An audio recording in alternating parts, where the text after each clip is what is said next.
So yun guys, sinabot na tayo ng hapon. Narating pa tayo alas 10 pa ng gabi sa fishing spot natin. Maga na tayo, nakapaghulog ng buya. Halos natapos na tayo mag-alas 12, kaya nag-abante pa tayo dun sa fishing spot natin, kaya nabot na tayo ng hapon. So ayan guys, sa mga tropa pits natin, nagsisipag-sibog na o nagsisipag-kain. Ayan guys, papakita ko sa inyo.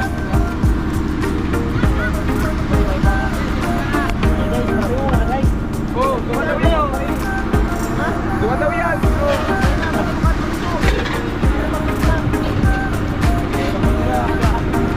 Guys, nagtatapos na sila. Ang ulam natin ay ano lang guys, pansit. Wala na tayong karne. Tayo nakakariya. Tama naman tayo ka pansit. Mahaba ng buhay.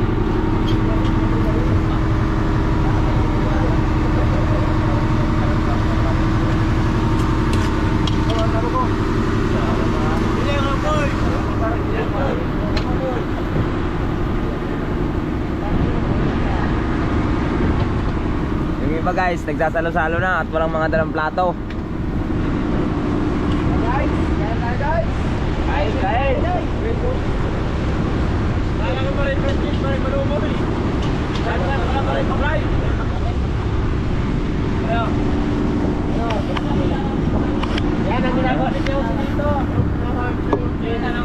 Yan guys, ang ulam natin oh. Wala na tayong karne.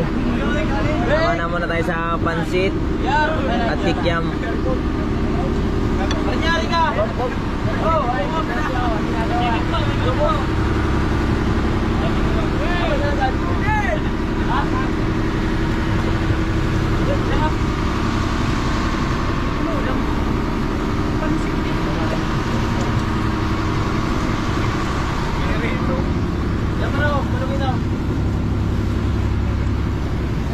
Guys, kumakain na sila ng gabihan, day 2.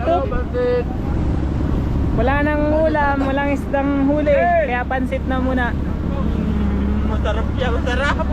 Diretong pansit!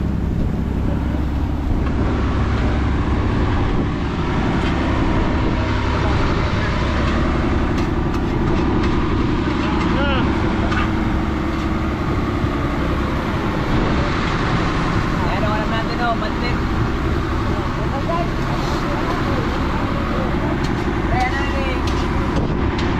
Basta lang mainit.